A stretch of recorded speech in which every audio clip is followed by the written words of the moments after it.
اب چونکہ امی محفوظ جگہ پر تھی، میں صبح سویرے اٹھ کر نوکری کی تلاش میں نکل جاتا اور رات 10 بجے واپس آتا۔ میں نے دوست سے 2 دن کا وقت مانگا تھا، مگر اب 4 دن گزر چکے تھے اور نوکری کہیں نہیں ملی۔ دل میں عجیب گھبراہٹ تھی کہ آخر میں کیا کروں۔ چوتھے دن صبح میں نے سوچا اب بس میں دوست کے گھر سے نکل جاؤں، آگے جو اللہ کو منظور ہوگا وہی ہوگا۔ میں ایک بار پھر شہر کی گلیوں میں نوکری کی تلاش میں بھٹکنے لگا۔ کئی جگہ گیا مگر ہر طرف سے مایوسی ملی۔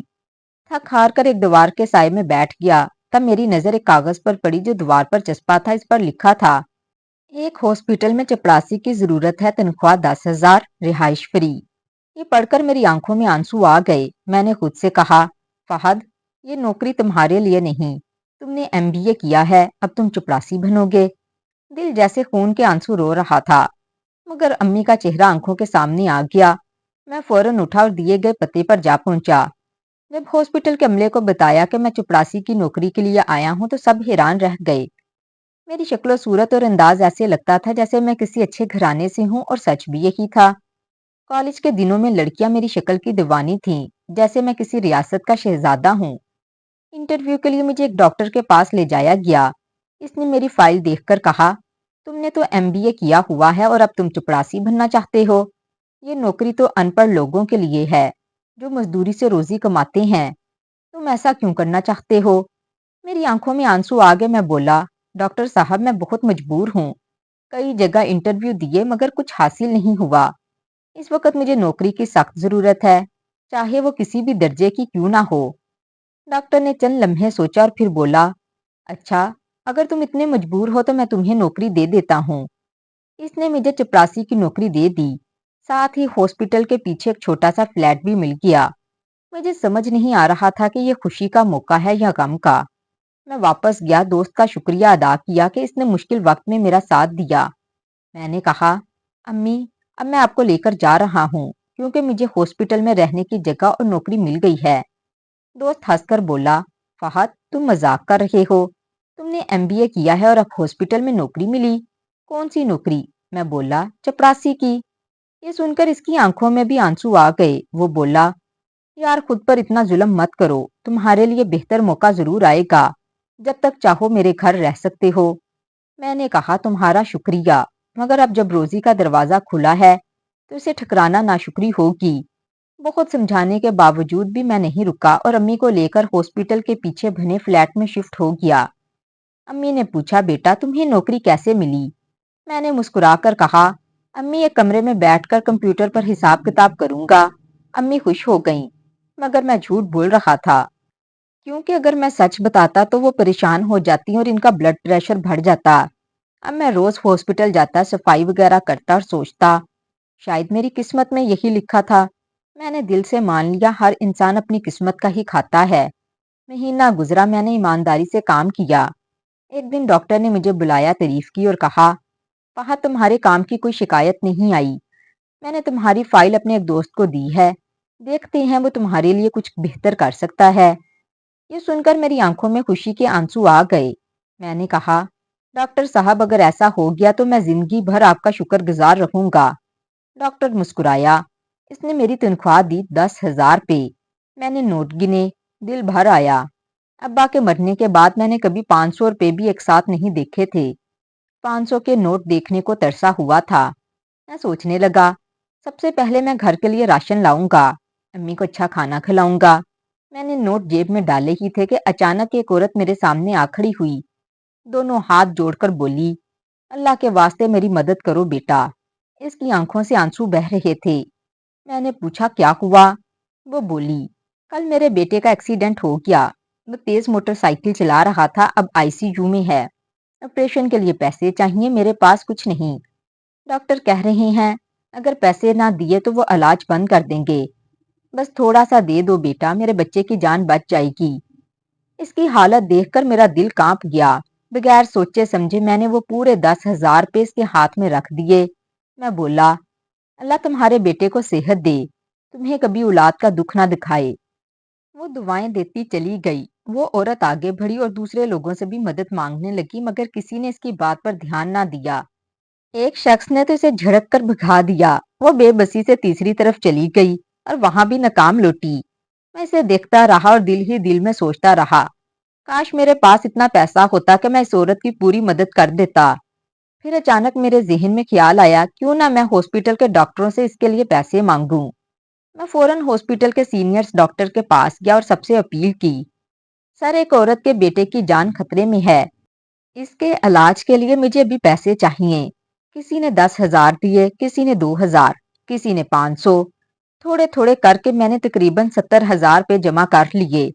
میں وہ رقم لے کر تیزی سے اس عورت کے پاس گیا اور کہا، یہ پیسے ہاسپٹل کے عملے نے تمہارے بیٹے کے علاج کے لیے جمع کیے ہیں، فوراً ڈاکٹر کو دے دو، اللہ باقی کا بھی بندوبست کر دے گا۔ وہ عورت روتی ہوئی میرے ہاتھ چومنے لگی اور بولی، اللہ تمہیں اس نیکی کا بڑا اجر دے گا، تم کروڑ پتی بنو گے بیٹا۔ میں مسکرا دیا۔ میں نے دل میں سوچا، کروڑ پتی بننا تو میری قسمت میں کہا، میں تو 2 وقت کی روٹی کے لیے ترس رہا ہوں۔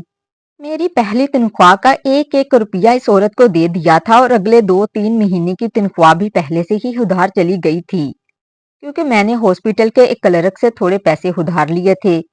گھر میں اب راشن ختم تھا۔ جب میں گھر پہنچا تو امی دروازے پر انتظار کر رہی تھیں۔ بولی، بیٹا کیا لائے ہو آج؟ میرا دل شرم سے جھک گیا، مگر میں نے جھوٹ بولا، امی آج تنخواہ نہیں ملی، کل ملے گی، آپ فکر نہ کریں۔ امی نے میری طرف دیکھا، کچھ نہ بولی، بس آہستہ سے سوکھی روٹی اور اچار کھانے لگیں۔ امی کے لیے اچار کھانا ٹھیک نہیں تھا کیونکہ ان کا بلڈ پریشر بڑھ جاتا تھا۔ دل ٹوٹ گیا، مگر میں خاموش رہا، خود بغیر کھائے لیٹ گیا۔ امی نے آواز دی، کچھ تو کھا لو بیٹا۔ میں بولا، امی بھوک نہیں ہے۔ امی نے آہ بھری بولی، پریشان مت ہو، اللہ بہت کچھ دے گا۔ امی نے میرے سر پر ہلکا سا ہاتھ مارا، بولی، فہد آئندہ میرے سامنے مایوسی کی بات مت کرنا، سب کچھ اللہ کے ہاتھ میں ہے، جسے چاہے دے، جس سے چاہے لے لے۔ میں ابھی امی کی باتیں سن ہی رہا تھا کہ دروازے پر زور سے دستک ہوئی۔ میں اٹھ کر گیا، دیکھا تو باہر 2 آدمی کھڑے تھے۔ دونوں نے سوٹ پہنے ہوئے تھے، آنکھوں پر کالے چشمے اور ہاتھ میں مہنگی گھڑیاں۔ ان کے پیچھے ایک بڑی سی گاڑی کھڑی تھی۔ میں نے پوچھا، جی آپ کون؟ ایک نے کہا، فکر نہ کریں، آپ ہمیں نہیں جانتے، مگر ہم آپ کو اچھی طرح جانتے ہیں، یہ چابیاں اور کاغذات لیجئے۔ میں حیران ہو گیا کہ یہ سب کیا ہے، آپ مجھے کیوں دے رہے ہیں؟ وہ بولا، یہ آپ کے لیے ایک سرپرائز ہے، بس گھر جا کر آرام سے صوفے پر بیٹھ کر خط پڑھنا، ورنہ چکرا جاؤ گے۔ میں الجھ گیا، مگر کاغذ اور چابیاں لے لیں۔ دل اندر سے ڈر رہا تھا کہ کہیں کوئی دھوکہ نہ ہو، آج کل تو فراڈ عام بات ہے۔ میں نے سوچا، پتہ نہیں یہ لوگ مجھے کیوں ڈھونڈ رہے تھے۔ امی نے پوچھا، بیٹا کون تھا دروازے پر؟ میں نے کہا، 2 انجانے آدمی۔ انہوں نے مجھے کاغذ اور چابیاں دی، مگر سمجھ نہیں آ رہا کہ کیوں۔ امی بولی، اچھا کھول کر دیکھو نا کیا لکھا ہے۔ میں نے کہا، ابھی دیکھتا ہوں، مگر سچ یہ تھا کہ ہمت ہی نہیں ہو رہی تھی۔ خیر میں نے کاغذ کھولا اور پڑھنا شروع کیا۔ اس میں لکھا تھا، مسٹر فہد، میں نے آج آپ کو سٹی ہاسپٹل میں دیکھا، آپ ایک چپراسی کی حیثیت سے کام کر رہے ہیں، مگر آج آپ نے تنخواہ ملتے ہی ایک غریب عورت کی مدد کی اور پھر دوسروں سے بھی اس کے لیے اپیل کی۔ میں نے یہ سب اپنی آنکھوں سے دیکھا اور متاثر ہوا۔ میں نے آپ کے بارے میں معلومات حاصل کی، پتہ چلا آپ ایک تعلیم یافتہ نوجوان ہیں، مگر بھائی نے آپ کو گھر سے نکال دیا اور آپ چپراسی کی نوکری پر مجبور ہیں۔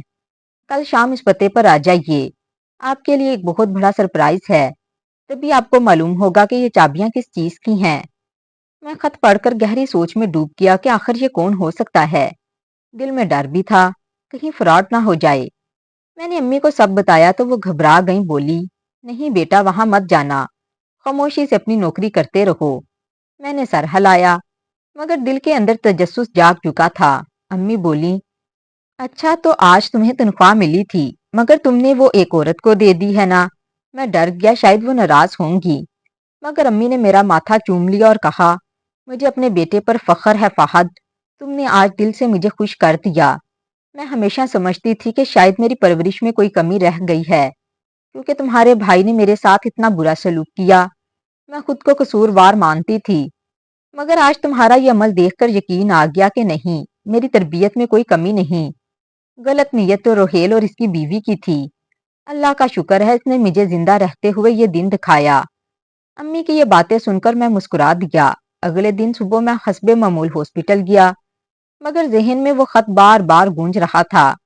میرا دل صاف کہتا تھا کہ وہاں جانا چاہیے، شاید کوئی بھلائی لکھ دی گئی ہو۔ آخر کار میں نے ہمت کی اور دیے گئے پتے پر پہنچ گیا۔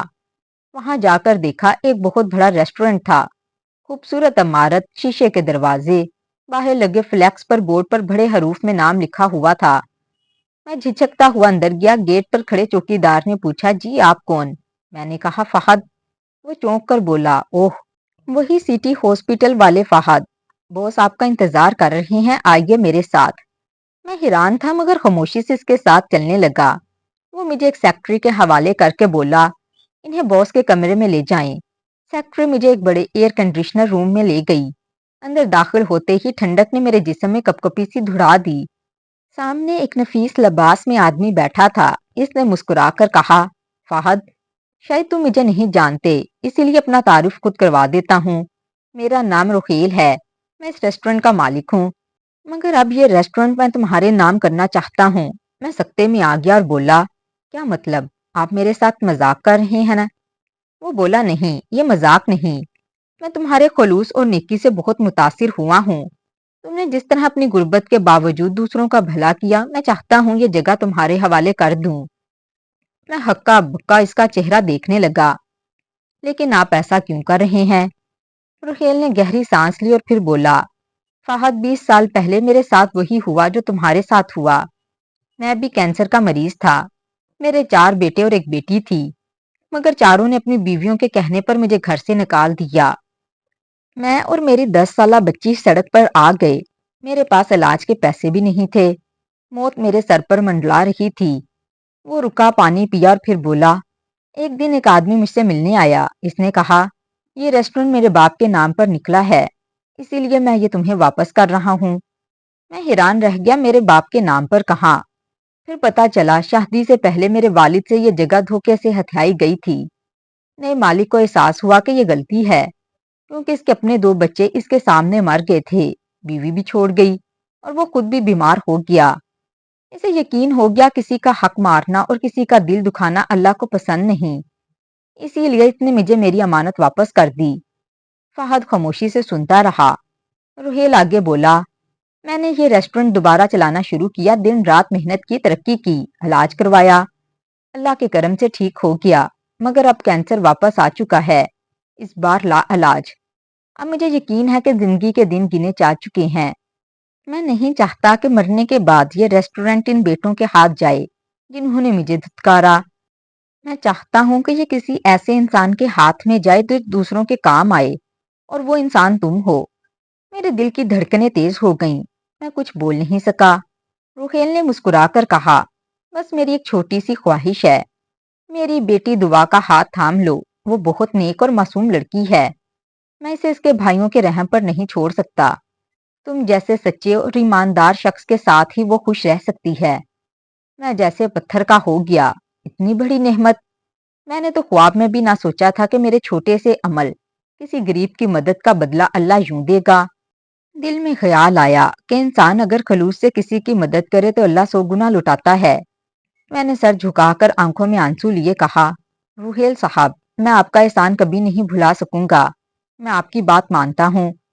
رحیل صاحب کی آنکھوں میں سکون اتر آیا۔ انہوں نے میرا ہاتھ تھام کر کہا، بیٹا، اللہ تمہیں خوش رکھے، میں جانتا ہوں اب میری بیٹی تمہارے سہارے محفوظ رہے گی۔ میں نے کہا، مجھے ایک باپ کی دعاؤں کی ضرورت ہے، اور آپ نے وہ دے دی۔ چند دن بعد ہماری شادی سادگی سے انجام پائی۔ دعا واقعی وہی تھی جیسا رحیل صاحب نے کہا، نہایت معصوم، با اخلاق اور نرم دل۔ شادی کے بعد ہم دونوں نے ایک نئے فلیٹ میں شفٹ کیا جو رحیل صاحب نے ہمارے نام کر دیا۔ میں نے ہاسپٹل کی نوکری چھوڑ دی اور پوری طرح سے ریسٹورنٹ سنبھالنے لگا۔ اب میری ماں، میں اور دعا ایک ہی چھت کے نیچے رہنے لگے۔ دعا نے امی کی خدمت میں کوئی کمی نہ چھوڑی۔ وہ صبح ان کے لیے چائے بناتی، دوا دیتی، ان کے کپڑے دھوتی اور کبھی تھک کر بھی نہ بولتی۔ امی اکثر کہتی، بیٹا، دعا نے تو مجھے اپنی بیٹیوں کی یاد دلا دی، اللہ اسے ہمیشہ سلامت رکھے۔ میں دعا کی طرف دیکھ کر صرف مسکرا دیتا، دل کے اندر شکر ادا کرتا کہ اللہ نے مجھے اتنی نیک ساتھی عطا کی۔ کچھ ہی دنوں میں نے ریسٹورنٹ کے سارے معاملات سنبھال لیے۔ میرے MBA کی تعلیم اب کام آنے لگی۔ میں نے انتظام، صفائی، سٹاف اور کھانے کے معیار میں بہتری لائی۔